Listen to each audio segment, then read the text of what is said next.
अपने life period में ही उन्होंने काफ़ी गोल्ड्स वगैरह जो है सो दान दे दिया था नेहरू जी को। सिंगल पीस मार्बल का बना हुआ ये मूर्ति है, कहीं से टूटा हुआ नहीं है। और आप देख सकते हैं इसकी नक्काशी। तो जो भी राजे रजवाड़े हुआ करते थे वो ऐसी मूर्तियाँ बनाते थे। उसका छोटी पत्नी जो इनसे लगभग 20-22 साल छोटी है वो जिंदा है, अभी लगभग 90 साल की है और यहीं रहती हैं, कल्याणी निवास में यहीं रहती है। रोल्स रॉयस लगा हुआ है, BRG1 सब गाड़ी का नंबर BRG1 एक ही हुआ करता था।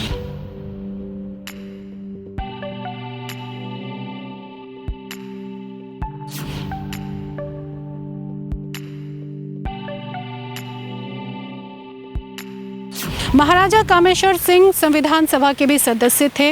वो अपनी दानशीलता के कारण काफ़ी चर्चित रहते थे। उन्हें संविधान सभा का भी सदस्य बनाया गया। संविधान को अंतिम रूप देने में महाराजा कामेश्वर सिंह की भी अहम भूमिका मानी जाती है। 1952 में लोकसभा चुनाव उन्होंने लड़ा, लेकिन अपनी ही रियासत में उन्हें हार मिली। महाराजा कामेश्वर सिंह के कई महल हैं, जिसमें से एक महल जो काफ़ी प्रसिद्ध है, ये काफ़ी फेमस बिल्डिंग है, उनके महल को यूनिवर्सिटी को दान दे दिया गया। हालांकि महाराजा कामेश्वर सिंह 1962 में उनका निधन हो गया। उसके बाद उनके साम्राज्य का पतन हो गया। महारानी अभी ज़िंदा हैं जो जिनसे हमने बात करने की कोशिश की, लेकिन पता चला कि वो दरभंगा में नहीं, इस समय दिल्ली में है। हमारे साथ हैं संतोष जी। संतोष जी, मैं चाहूँगी कि हमारे दर्शकों को आप खुद ही अपना परिचय दें। संतोष जी हमें बताने वाले हैं इस बिल्डिंग के, इस महाराजा कामेश्वर सिंह जो थे उनके इस महल की हिस्ट्री बताने वाले हैं। मैं चाहूँगी सबसे पहले आप अपना परिचय दें। जी, मैं संतोष कुमार, नमस्कार। मैं संतोष कुमार और मैं इस मिथिलांचल में खास करके दरभंगा के लिए मैं हेरिटेज के लिए काम करता हूँ। हेरिटेज मतलब ये कि जो यहाँ की पौराणिक बिल्डिंग है, पुरानी बिल्डिंग है, उनका इतिहास क्या रहा है और ऐसे कई ऐसे बिल्डिंग, इमारत, जगह, बिजली का इतिहास आप कह सकते हैं, रेलवे का इतिहास कह सकते हैं। यहाँ पे ये पहला ईंट इस मिथिलांचल में पहले ईंट से बनने वाला मकान कौन सा है, पहले सीमेंट यूज़ किस बिल्डिंग में यूज़ हुआ और लाहौरी ईंटा किस बिल्डिंग में यूज़ हुआ, ऐसे करके एक धीरे धीरे एक खाका तैयार होता है। तो मैं संतोष कुमार आपको बताना चाहूँगा, पहले जिस बिल्डिंग के सामने हम खड़े हैं ये कैंडल लाइट पैलेस है। मतलब इंडिया में कह सकते हैं कि जहाँ भी बिजली आई उसमें इस बिल्डिंग में भी उस ज़माने में बिजली आई। अगर आज के बच्चों को आप पूछेंगे, इस शहर के बच्चों को पूछेंगे कि तुम्हारे शहर में बिजली कब आई, यहाँ के मंत्री जी जो यहाँ के मंत्री जी थे लोकसभा में, उनको ये सवाल नहीं मिला तो उन्होंने मुझसे सवाल पूछा कि भाई विधानसभा में कि बताइए कि आपके मिथिलांचल में बिजली कब आई, मुझे किसी ने सवाल किया है। तो मैंने एक तस्वीर उनको दी यहाँ से कि यहाँ से वो शूट किया गया है, लाइट जल रहा है, क्योंकि यहाँ से नहीं वो उस तरफ से, अब तो ये बाउंड्री वाल हो गया, उस तरफ से शूट किया गया है। जो भी विदेशी अतिथि आए हुए हैं वो बग्गी पे खड़ी है, यहाँ पे खड़े हैं और यहाँ पे शूट किया। और सामने जो आप देख रहे हैं खंबा है, उसमें एक नीचा सा लैंप जो है वो जल रहा है। वो तस्वीर थी 1888 की और बिजली जब यहाँ आई तो इसमें अंडरग्राउंड वायरिंग इसमें हुआ। और यही वो बिल्डिंग है जिसमें लिफ्ट भी लगा, यही वो बिल्डिंग है जिसमें अंग्रेजी उस समय हुकूमत के दौरान घड़ी भी लगी और वो घड़ी अभी भी चलती है। अभी फ़िलहाल यहाँ रिपेयर किया जा रहा है इंफ्रास्ट्रक्चर डिपार्टमेंट की ओर से। हम चाहेंगे कि हम महल के नज़दीक चलकर बात करें। मैं महल के नज़दीक पहुँच के मैं आपको और सारी बातें आपको बताऊँगा। अब तो मैंने बताया कि कैंडल लाइट्स ये पैलेस रहा है। अब इस पैलेस की खासियत ये रही कि मैं आपको इतिहास बता दूँ कि इंडिया में कोल्हापुर और बड़ौदा और दरभंगा या राजस्थान के जो पैलेस हैं जो आप देखेंगे बिल्कुल हूबहू इनसे मिलता है। इनको बनाने वाला चार्ल्स मंडी था, दो दोस्त थे वो। उनका एक जो इस बिल्डिंग के बनने से पहले ये क्या था और बिल्डिंग के बनने बाद पूरा प्लिंथ से लेके ऊपर तक जो डिज़ाइन हुआ था वो सारी चीज़ें सभी महाराजाओं ने मिलकर तैयार किया था। इसमें आपको इटली का जो बोलते हैं मार्बल वो लगा हुआ है, लेकिन दुर्भाग्य इसका ये भी रहा कि 1934 के भूकंप में ये टूट सा गया था। अच्छा। बिल्कुल वो टूट सा गया था, बिल्कुल ये बीचों बीच फट गया था, बीचों बीच यहाँ पे। और महाराजा उस ज़माने के आज से ज़्यादा मैं समझता हूँ कंसस पहले के लोग हुआ करते थे कि इतने बढ़िया तरीके से इसको रिपेयर करवाया कि आप देखते हैं कहीं नामो निशान नहीं है उसका। वो तस्वीर मेरे पास है, टूटने से पहले जब बना वो तस्वीर, जब भूकंप आया वो तस्वीर, और फिर टूटने के बाद से लेके अब तक की वो तस्वीर, मतलब ये बताती है कि कितने कंसर्स लोग हुआ करते थे। अब मैं आऊँगा कि आपको इस महल खास क्यों है। बिजली का तो इतिहास इसके साथ है ही। इसमें आप समझ सकते हैं कि उस ज़माने में जो कांग्रेस को बनाने वाले हुम, एनी बेसेंट, उनके जो संपर्क उस ज़माने के जो लोग थे उस समय के, उन सारे हुम से लेकर आप समझ सकते हैं कि 1878 में जो महाराजा थे यहाँ के लक्ष्मेश्वर सिंह, उनकी मृत्यु बहुत जल्दी हो गई। वो उनका स्टैचू वहाँ लगा हुआ है, उनका जन्म और मृत्यु 25 सितंबर को, मतलब जी हम उनका स्टैचू भी देखना चाहेंगे। हाँ बिल्कुल बिल्कुल, आइए। अच्छा, ये महाराजा कामेश्वर सिंह है। ये लक्ष्मेश्वर सिंह है, महाराजा कामेश्वर सिंह के बड़े अंकल। अच्छा, ये दो भाई थे, रामेश्वर सिंह और कामेश्वर सिंह। आप देख लीजिए, जैसे मैंने बताया कि 25/9 को 1858 को इनका देहांत, मतलब जन्म हुआ था। अच्छा। और बहुत कम एज में, मतलब समझिए कि 40 साल की एज में इनका देहांत हो गया। 40 साल की एज में इनका देहांत हो गया। और ये बहुत बड़े स्कॉलर थे, मतलब कई विषयों के ज्ञाता थे। इनकी पढ़ाई लिखाई इंग्लैंड में हुई थी, और बहुत, क्योंकि इनके द्वारा दिया गया किताब जो है, यहाँ 2 यूनिवर्सिटी है, एक ये आपका संस्कृत विश्वविद्यालय हो गया, दूसरा ललित नारायण मिथिला विश्वविद्यालय हो गया। उसमें 40,000 किताब इन्होंने दान में दिया था। इनके छोटे भाई, इनका भी बहुत पुरानी किताबें हैं, वो इंग्लैंड से एक लाइब्रेरी ही इन लोगों ने वहाँ से ख़रीद लिया था। तो आप समझ सकते हैं कि शैक्षणिक स्तर पे, एजुकेशन लेवल पे इन लोगों का क्या एक लेवल था। उस ज़माने में जब ज़मींदारी प्रथा 1952 में ख़त्म हुई, जो कामेश्वर सिंह का जो राजा का प्रथा जो ख़त्म हुआ, और जब उनको ये लगने लगा कि बहुत सारी चीज़ें देश के लिए देनी चाहिए, इलाहाबाद विश्वविद्यालय हो, बनारस विश्वविद्यालय हो, और जो रामेश्वर सिंह इनके छोटे भाई थे, उनको इंडिया में पहला यूनिवर्सिटी इस्टेब्लिश करने का श्रेय जाता है, क्योंकि उन्होंने ही कलकत्ता विश्वविद्यालय स्थापित किया था। अभी भी आप जाएंगे तो वहाँ नाम लिखा हुआ, लाइब्रेरी में उनकी फ़ोटो लगी हुई है। बनारस का तो कोई बहुत बड़ी बात नहीं है, बनारस तो ऐसे लोग जानते हैं, एक रेजोल्यूशन लिखा हुआ है कि उसमें एज ए प्रेसिडेंट भी वो रहे बनारस विश्वविद्यालय के, और सबसे ज़्यादा दान उन्होंने ही दिया। विक्टोरिया महल में भी रामेश्वर सिंह ने दिया।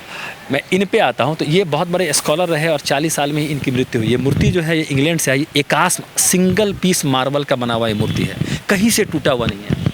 और आप देख सकते हैं इसकी नक्काशी, ये चीज़ें जो बनती हैं, एक ज़माना जब हुआ करता था आज़ादी से पहले, उसके कुछ बाद तक ऐसी मूर्तियों का प्रचलन था। आप देखेंगे चाहे दिल्ली में जाएं, बड़ौदा में जाएं, मैसूर में जाएं, राजस्थान जाएं, तो जो भी राजे रजवाड़े हुआ करते थे वो ऐसी मूर्तियां बनाते थे। तो ऐसा रेयर अब ऐसा नहीं बनता है, छोटे टाइप की मूर्तियां बनती है, लेकिन वो फिनिशिंग नहीं होता है।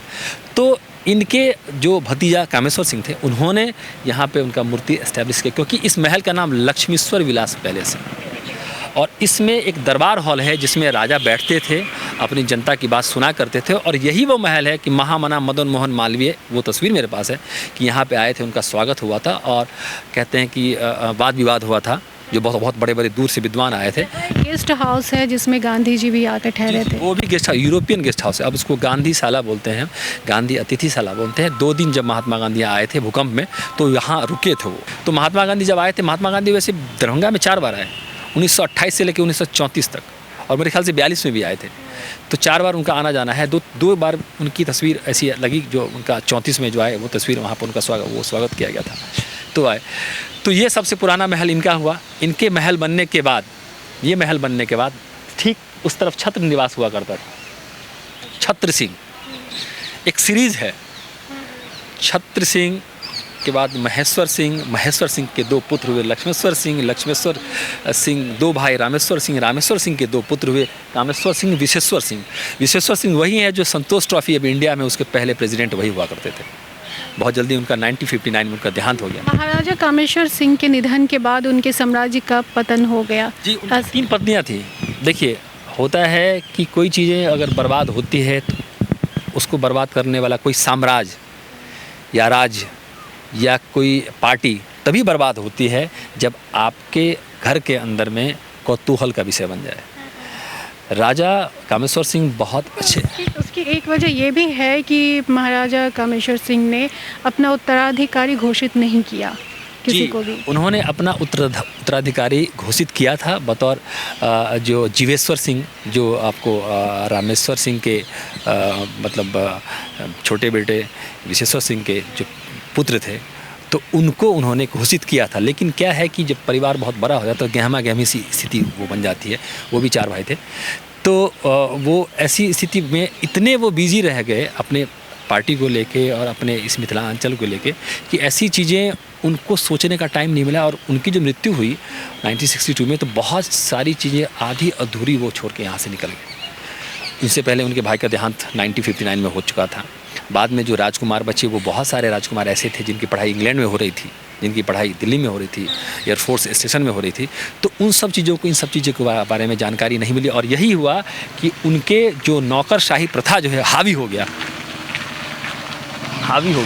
नौकरशाही प्रथा हावी हो गया। और होने के बाद बहुत सारी चीज़ें तितर बितर हो गई। बड़ी पत्नी कामेश्वर सिंह की बड़ी पत्नी राजश्री थी, दूसरी पत्नी उनकी कामश्री प्रिया थी, जो भारत में सबसे पहला अनाथालय कामश्री प्रिया पुअर होम जो दरभंगा में है उनके ही नाम से है, उनका भी डेथ 1949 में हो गया।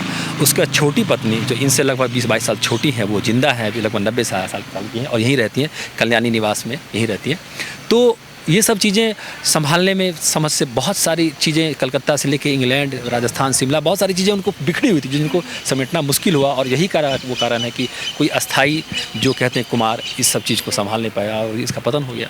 हमने देखा कि वो किला जो है, किला की दीवार अभी भी वैसे ही है, लेकिन वो अंदर जो है बहुत सारी चीज़ें बिक चुकी है। आप उसको पर्यटक स्थान भी बना सकते थे, इससे स्थानीय लोगों को रोज़गार भी मिल सकती थी। आप बोध गया जाकर देखिए, बोध गया को किस तरह से बनाया गया है। वैसे आप दरभंगा में इतने खूबसूरत महल हैं, इतने बड़े बड़े किले हैं महाराजा के, लेकिन आज वो खंडहर में तब्दील हो चुके हैं। सबसे बड़ी चीज़ें हैं अवेयरनेस, लोगों को जागरूक होना बहुत ज़रूरी है। हम यहाँ से दिल्ली पहुँचते हैं, राजस्थान पहुँचते हैं, तो वही चीज़ें हम 50 रुपया 100 रुपया दे के देखते हैं, लेकिन अपने घर की बात है तो घर की मुर्गी दाल बराबर। अब जो किला है वो किला अंदर से तो राजकुमार साहब का है, ये शायद उनको लोगों ने बताया नहीं, या फिर जो आपको मैंने जैसा बताया कि उनकी पढ़ाई लिखाई बाहर में ही, और हर चीज़ों, क्योंकि जब आप राजा बनते हैं तो आप चाहते हैं कि आपका जो लेवल हो, आपके लेवल में किसी चीज़ को आने के लिए सबसे पहले आपको उसको एजुकेशन देना बहुत ज़रूरी है। वो पढ़ेगा तभी सारी चीज़ें देख सकता है। तो वो सब जो थे बाहर थे, उन सब चीज़ों को, इन सब चीज़ों की कोई खबर नहीं थी। और इसके बाद भी हुआ यही कि अब जैसे किला है, किला के अंदर वो झील सा बना हुआ है, मछलियाँ हैं बहुत सारा, अब तो बिक गई, अब तो कुछ रहा नहीं, सिर्फ किला सब ये बचा हुआ है। यूनिवर्सिटी दोनों को देने से मुझे नहीं लगता कोई फ़ायदा हुआ, क्योंकि यहाँ केवल कंस्ट्रक्शन का काम चलता रहा। जब तस्वीर आप देखेंगे, खुला आकाश है एकदम, पेड़ों की इन्वायरमेंट, जल निकासी इतने बेहतर तरीके से, यहाँ जितने भी तालाब हैं एक दूसरे से कनेक्ट था। कभी दरभंगा में पानी जमता नहीं था। महाराजा ने बहुत बड़ा चीज़ किया कि हर तालाब का एक दूसरे से अंडरग्राउंड, 100 साल पुरानी बातें मैं कर रहा हूँ, अभी नहीं, अभी जो नाला तोड़ के बनता है, अंडरग्राउंड सीवरेज सिस्टम बना हुआ था कि एक तालाब का पानी अगर लेवल बढ़ता है तो दूसरे में जाएगा, बहुत लेवल बढ़ता है तो सीधा बगल में बागमती है वहाँ जाएगा, दूसरी कमला है वहाँ जाएगा, और दोनों की पार्ट में ये दरभंगा शहर बसा हुआ है। तो महाराजा ने इसकी व्यवस्था की थी। महाराजा का अपना स्टीमर था, महाराजा का अपना हवाई जहाज़ था। महाराजा ने स्टीमर से, हवाई जहाज़ से वो वहाँ का मिट्टी, वहाँ का जो भी इससे रिलेटेड चीज़ें होती हैं, जो पेड़ जहाँ से फलता है, वो सब चीज़ें वो यहाँ के लगाया, तब जाके वो चीज़ यहाँ। और हाँ, ख़ास करके एक बागवान थे जो चार्ल्स मैरिज ने यहाँ लगभग 400 प्रजाति के आमों को फलाया, मतलब हाइब्रिड किया। उन पे किताब भी है, इंग्लैंड के आप म्यूज़ियम में जाएंगे या ढूंढेंगे आप तो वहाँ एक किताब भी है। और चार्ल्स मैरिज ही एक ऐसे बागवान रहे जो यहाँ के महाराज के, कामेश्वर सिंह के बागवान रहे। कामेश्वर सिंह का संबंध विक्टोरिया जी से बहुत अच्छा सा रहा, अभी जो जिंदा हैं, वो तस्वीरें कहती है, एक सीरीज़ में है उनके साथ। और वही बागवान बाद में विक्टोरिया जो है इंग्लैंड में, उनका भी बागवान रहा। तो आम का भी जो कहते हैं हाइब्रिड बनाने का काम यही स्टार्ट हुआ। बहुत सारे लक्ष्मेश्वर के नाम से भी आम बना, गुलाब घास वगैरह, इस तरीके से बहुत जो बॉटनी के डिपार्टमेंट के लोग हैं, कुछ लोग ऐसे हैं बच्चे जो आपको बता सकते हैं। अब आते हैं कि इस महल की एक और खासियत मैं बताता हूँ। 1933 में पूर्णिया एयरपोर्ट था, यहाँ पे लैंड नहीं हुआ करता था। तो इंग्लैंड की टीम, महाराजा आर्मी हवाई अड्डा था ना? हाँ, आर्मी हवाई अड्डा। इंग्लैंड की जो टीम थी, जो एयरफोर्स के जो पायलट्स थे, उनको जब वर्ल्ड में सबसे पहला सूट, एरियल सूट, हवाई सूट फोटोग्राफी दरभंगा महाराज के ही प्लेन से हुई थी। और उन लोगों को इसी महल में, इस दरबार हॉल है सामने, यहाँ पे पार्टी दी गई थी। यहाँ से सीरीज से लगभग 100 हाथी लगा हुआ है, इधर रोल्स रॉयस लगा हुआ है, BRG-1 सब गाड़ी का नंबर BRG-1 एक ही हुआ करता था। BRG-1 क्योंकि उन समय जो हुआ करते थे राजे राजवाड़े, वो एक नंबर की ही गाड़ी लिया करते थे। और उन सबको बहुत आलीशान पार्टी यहाँ दिया गया था। तो आजकल जो लोग कह रहे हैं कि दरभंगा एयरपोर्ट स्टार्ट हो रहा है, ये कोई नई बात नहीं है। वो अपनी क्रेडिट ले रहे हैं, ये कोई नई बात नहीं है। ये लोगों को एक तरह से कह कि बेवकूफ़ बना रहे हैं। आपकी जानकारी बहुत कम लोगों को है, तो मैं चाहूँगी कि आप इसके बारे में थोड़े विस्तार से बताएं। 1962 तक यहाँ पे जो 1941 में यहाँ पे महाराजा के जो सबसे जीवेश्वर सिंह कुमार थे, उनका उपनयन हुआ था। उस उपनयन में विदेश से, दिल्ली से लेकर इंग्लैंड तक के लोग आए थे। उनका उस एयरपोर्ट से लेकर इस महल तक का शूट है, वीडियो शूट है। तो आप देखेंगे तो आप समझ जाएंगे। तो अब लोगों को एक थोड़ा सा मसाला चाहिए कि एयरपोर्ट स्टार्ट हो रहा है। सरकार पे मैं टिप्पणी नहीं कर रहा हूँ, सरकार को किसी ने बताया नहीं है कि दरभंगा का विमान का अपना इतिहास रहा है। तो 1927 से लेकर 1962 तक कम से कम यहाँ हवाई जहाज़ उड़ा, और 11 से लेके मैं समझता हूँ गिनती में नहीं होगा कितना हवाई जहाज़ है। बहुत सारे लोगों को अभी भी, जो शहर के लोग हैं, उनको नहीं पता था कि यहाँ पे हवाई जहाज़ उड़ता था। तो अब 8 नवंबर से सुन रहा हूँ कि हवाई जहाज़ यहाँ उड़ना स्टार्ट होगा। लेकिन ये 8 नवंबर कोई पहली तारीख नहीं है, ये 1927 के बाद 1962 तक ये तारीख पे तारीख चलता ही रहा। और महारानी के पास शायद आप गई थी, अगर आपको नहीं मिला तो वहाँ देखेंगे प्लेन का पूरा टाइम शेड्यूल बना हुआ है। कितने लोग आए, कितने लोग गए, उस समय उसका फेयर क्या था, कहाँ से कहाँ तक फ़्लाइट चली, कहाँ से कहाँ फ़्लाइट तक आई, कौन कौन से लोग थे, और उस प्लेन का स्पेयर पार्ट्स कहाँ से आता था कलकत्ता में, वो भी सारा कुछ लिखा हुआ है। महारानी से आपकी मुलाकात होगी तो आप ये सब चीज़ें वहाँ देख के आप लोगों को बता सकते हैं कि वो नई कहानी नहीं है। तो दरभंगा का इतना रोमांचपूर्ण इतिहास रहा है। अब और भी महल हम देखना चाहेंगे। बिल्कुल।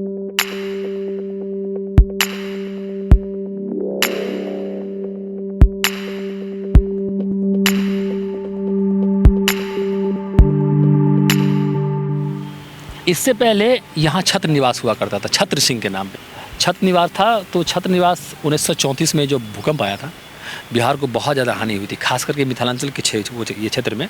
तो ये यहाँ पे छत्र निवास था, छत्र निवास टूट गया। महाराजा ने फिर क्या किया, डच आपको इंजीनियर को बुला के इसको डिज़ाइन करवाया, और सिर्फ कंक्रीट और लोहे की छड़ सीमेंट से बना हुआ ये बिल्डिंग है, जो आकाश से आप ऊपर से देखेंगे तितली के आकार, जैसे जितना इधर फैला हुआ है उतना आगे फैला हुआ है। मतलब ये हमारा जो पीछे का साइड है और वो फ्रंट का साइड है, तो ये पीछे का साइड है।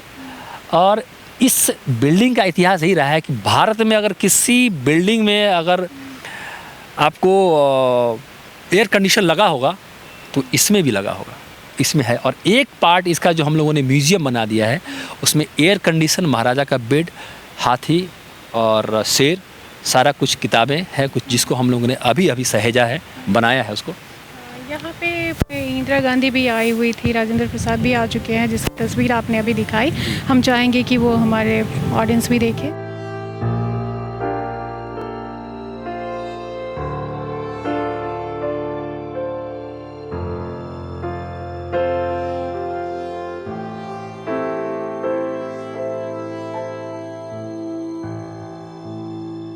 अब मैं इस महल के बारे में आपको बता दूं कि ये महल तो कंक्रीट का बना हुआ, बिना ईंट के बना हुआ, और ये इस महल की जो कैपेसिटी है भूकंप की, जो रिएक्टर स्केल पे है, कहते हैं कि 10 पॉइंट तक ये सह सकता है।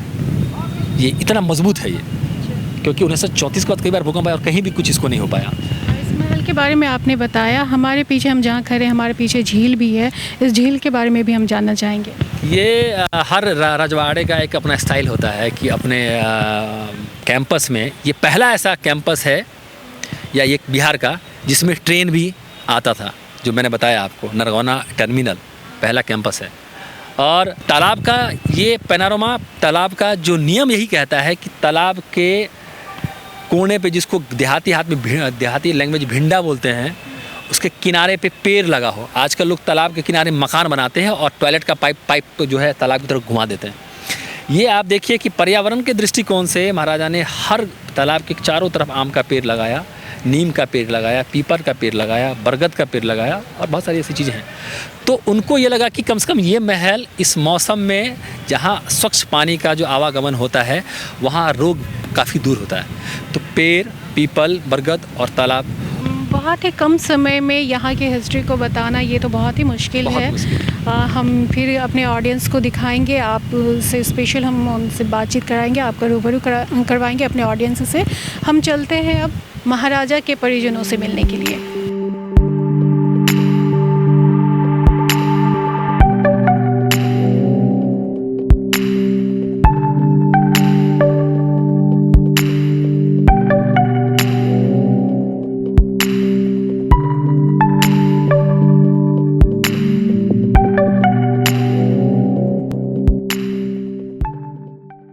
महाराजा के रिश्तेदार हैं हमारे साथ, इनका नाम अनिल कुमार झा है। ये रिलेशन में क्या लगते थे इन्हीं से जानते हैं। महारानी कल्याणी छोटी महारानी हमारी माँ की अपनी मौसी हुई, छोटी महारानी हमारी नानी, तो जो अभी अलाइव है, अभी दिल्ली में है, कल्याणी हाउस में उनका निवास है। और साम्राज्य का महाराजा के निधन के बाद ही साम्राज्य का पतन हो गया 1962 में जब उनका निधन हुआ। तो पतन होने का कारण क्या हुआ?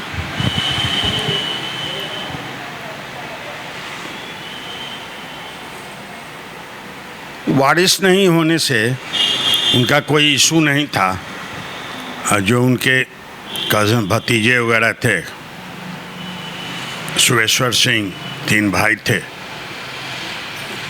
तो ये लोग नहीं संभाल पाए, जिसके वजह से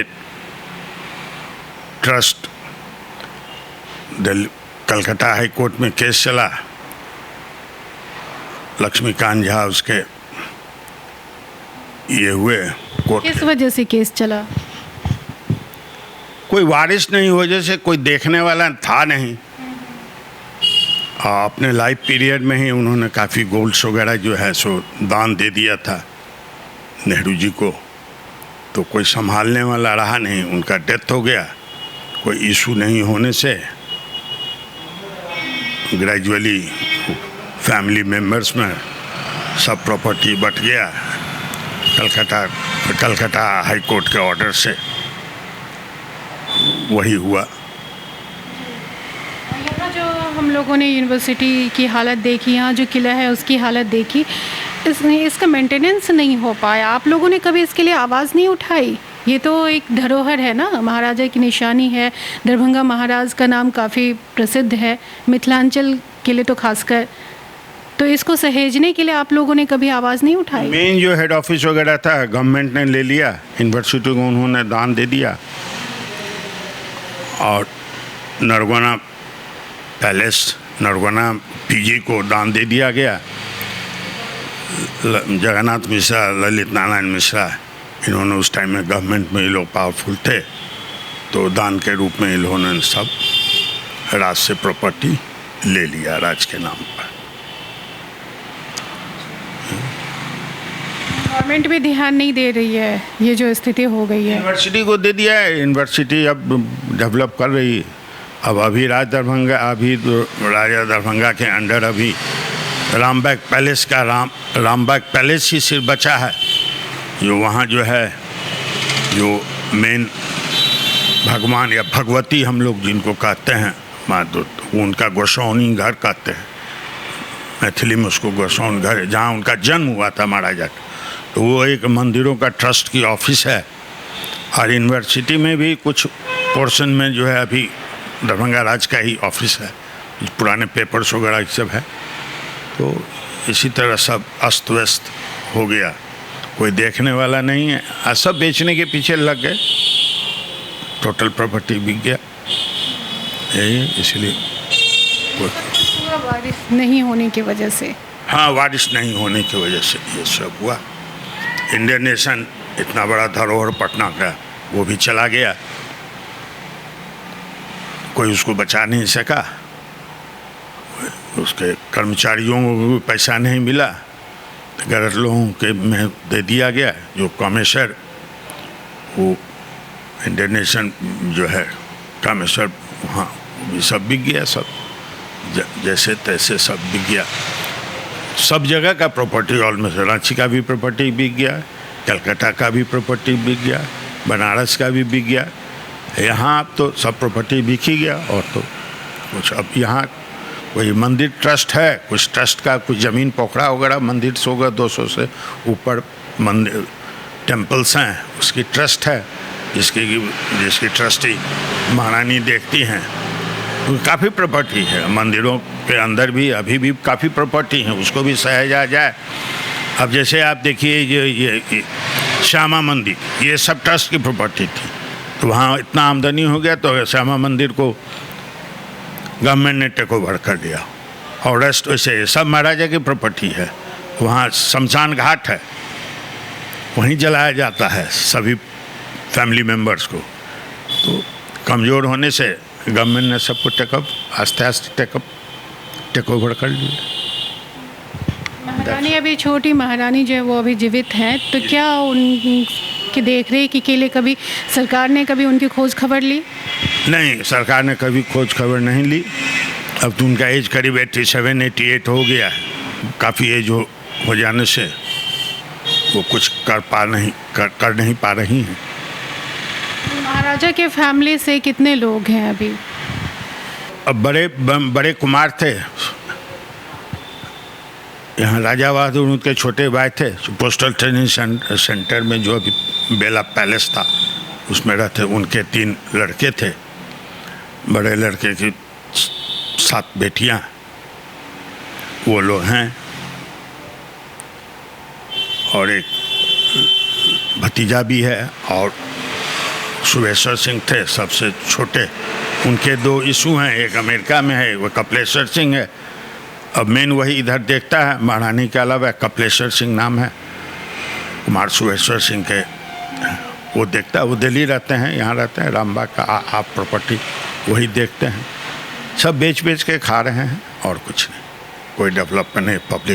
पब्लिक ट्रस्ट के जब पब्लिक प्रॉपर्टी भी जो था, जैसे हॉस्पिटल वाला, वो पोर्शन कुछ होने नहीं दिया कभी किसी ने, उसकी भी प्रॉपर्टी सब आस्ते आस्ते लोग बेच खाए, पब्लिक भी ध्यान नहीं दी। रामबाग ट्रस्ट के भीतर का भी सब जमीन, रामबाग पैलेस के भीतर का भी जमीन सब बिक गया, कोई देखने वाला है नहीं, सब बिक रहा है। Thank you.